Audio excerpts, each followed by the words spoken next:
Daima Tyrone TG3 here. Dragon Ball Daima, episodes 7 and 8. These two episodes make the most sense reviewing together because they revolve around one thing, which is the fight against the first Tamagami. Tamagami number 3! I love doing that, but we're getting ahead of ourselves, so let's start from the beginning. We start with what I'll call Dragon Team B for now, with Vegeta and the crew as their ship fails to fly. Turns out Bulma needs special parts that aren't native to Earth in order to get the ship up and running. But hey, they don't need to worry about that because Hebus comes in and Q and comes to pick them up to take them to the Demon Realm, which I'm mixed on. On one side, this is an efficient way of getting them to the Demon Realm without them having to keep waiting on Earth, and it allows them to come quickly to catch up the others. But on the other hand, it means the whole segment of Bulma working on the ship was completely pointless. Now that Hebus is a guide, the gang decides they don't need Kibito anymore and ditch him, much like how Dragon Ball Z did in the Buu Saga. Wow. Really no love wherever you go, huh, buddy? We cut back to Goku and the gang as they've landed because the Goma soldiers have caught them. Since Goku's a wanted criminal, Goku hides and the others are taken out of the ship. When it feels like Goku will be caught, Goku's suddenly behind Pansy to her shock. When she questions why this is the case, Supreme Kai says that Goku can teleport. He could do that? This whole time? Wait, that means Supreme Kai can teleport. And unlike Goku, who needs to be somewhat familiar with the area and focus his ki, Supreme Kai doesn't have those limits. He doesn't need to focus his ki like Goku or even know where the place is that he's teleporting. He said that when he teleported Dende and Elder Kai to New Namek. So why? Why do they need a plane? This should be the fastest trek that the Dragon Ball cast has ever done. If that's the case, why the...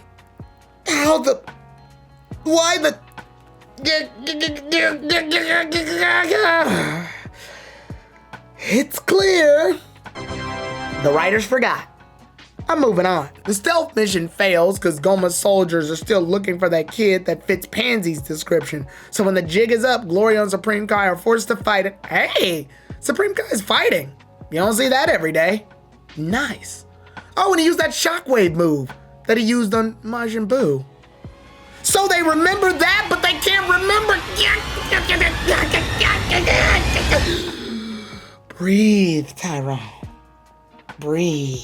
They knock out the soldiers and Pansy uses a device that messes up their communication systems. They take one of the soldiers' ships, which works out for them because it flies faster than the old one and they take off. Now, I'm aware a lot of people make comments on them going from ship to ship as a thing that slows down the pacing, but I gotta say, ignoring the fact that someone here can teleport without limits, I don't mind it as much because the journey runs into bumps in the road. And I like this because Goku and crew have to get creative during transit. Things we don't really have to worry about in modern Dragon Ball, so it's good to see it here. But before they get on the ship, Pansy points out that because of her collar that all the demons in the third demon realm have to wear, she can be tracked at any time. Supreme Kai notices that the collar is made of Kachin, which is the same metal the Glens use, and it's the same metal that broke the Z-Sword back in the Buu Saga. Supreme Kai knows a spell that can break the collar, and thus Pansy is free. Pansy then asks Supreme Kai what his real name is, and he says it's Naraha.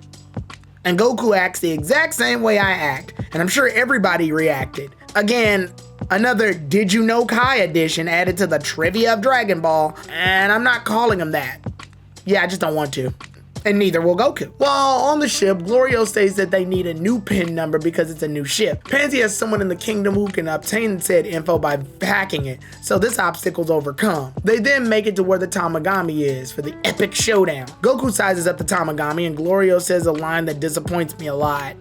He says, it's a one-on-one fight. No!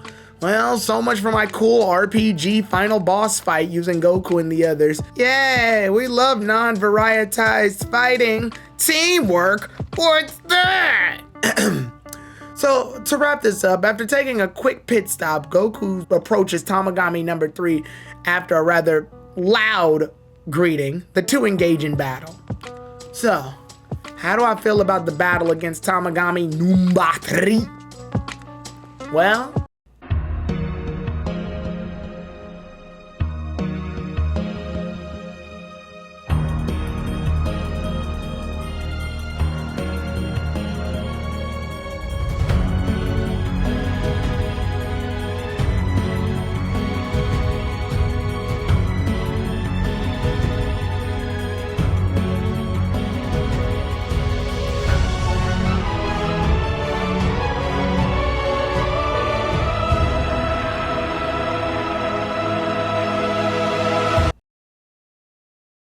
It was awesome. Nah, legit.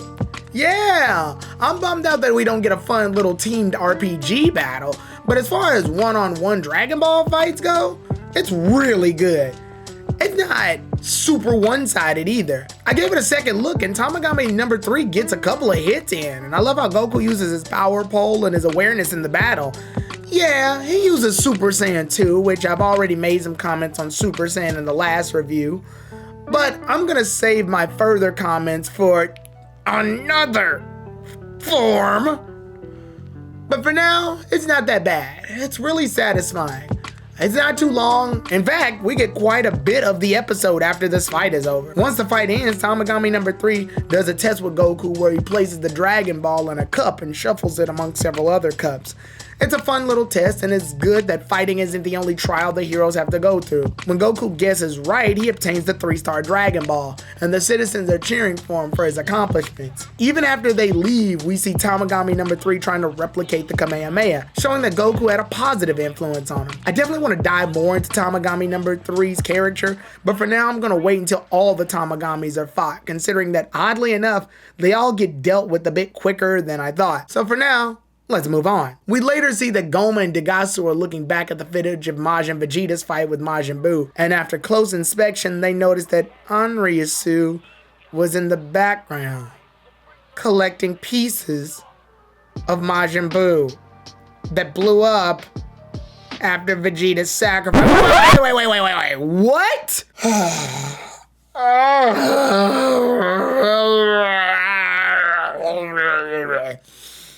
Yep!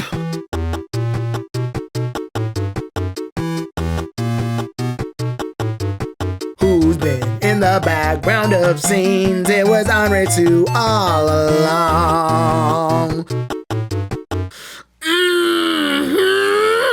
Yep, totally. I've only been watching Dragon Ball Z for about 8 times for the past 20 years. How did I not spot that 5'7" non-binary Glen demon that was scrapping up bits of Fat Boo that Bobbity, Krillin, and Piccolo didn't see, sense, or notice? I'm so stupid!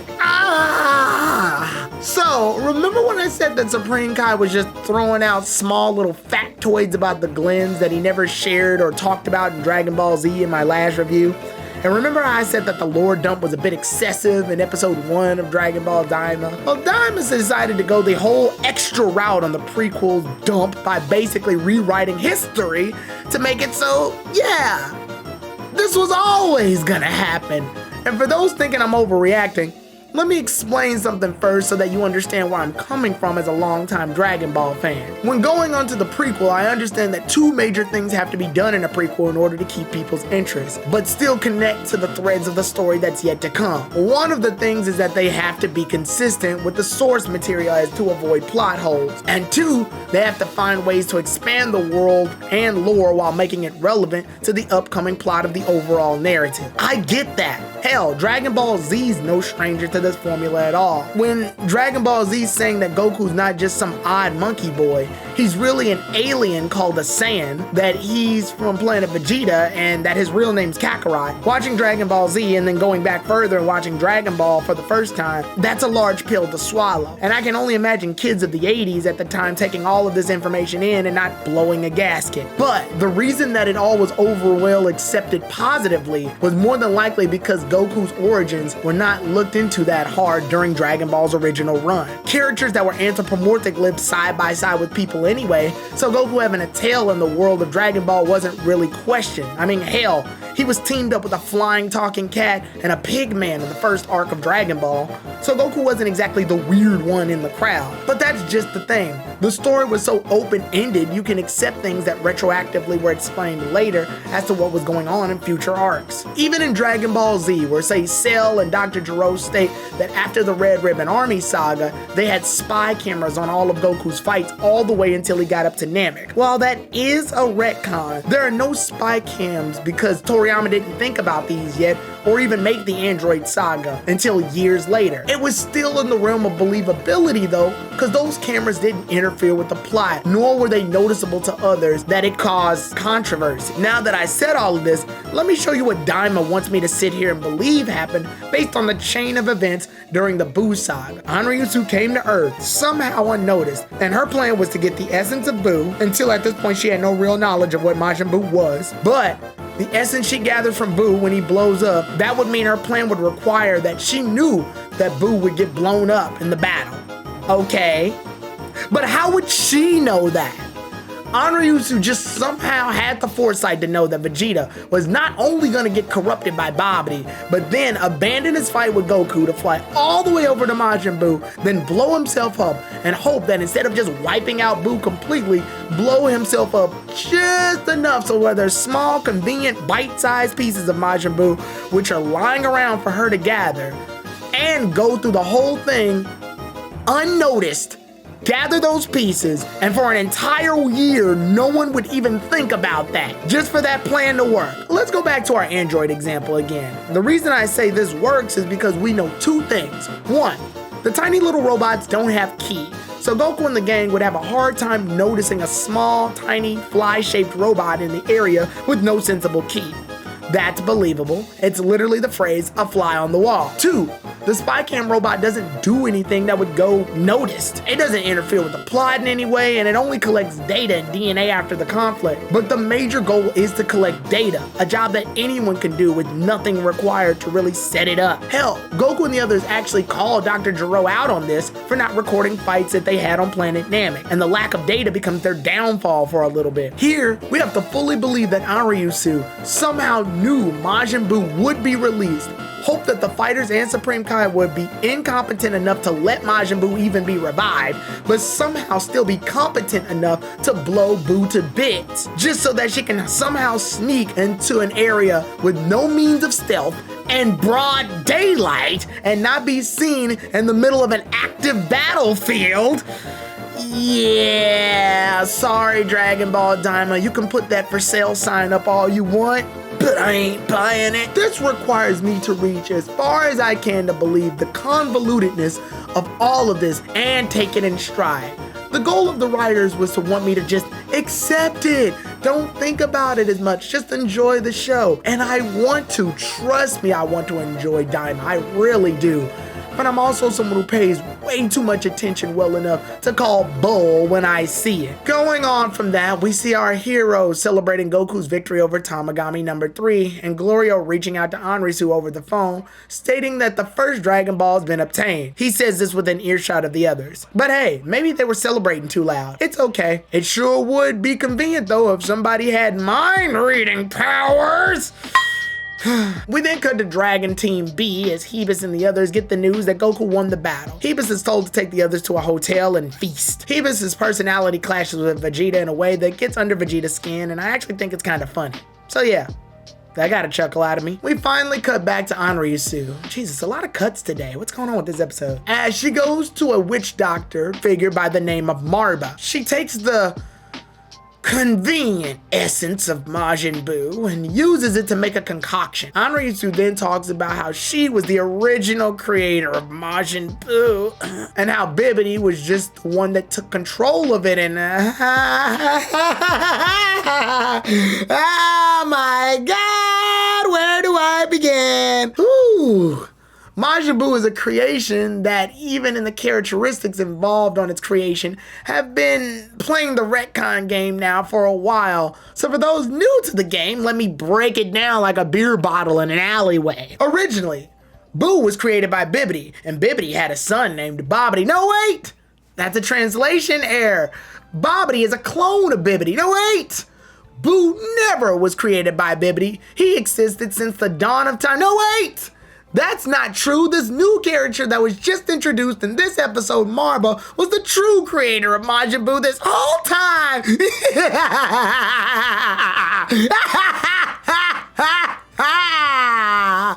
I'm going insane. Tyrone, buddy, can you do me just one favor? Find your own branding. Being insane is my thing, so back off. Respectfully. Crap,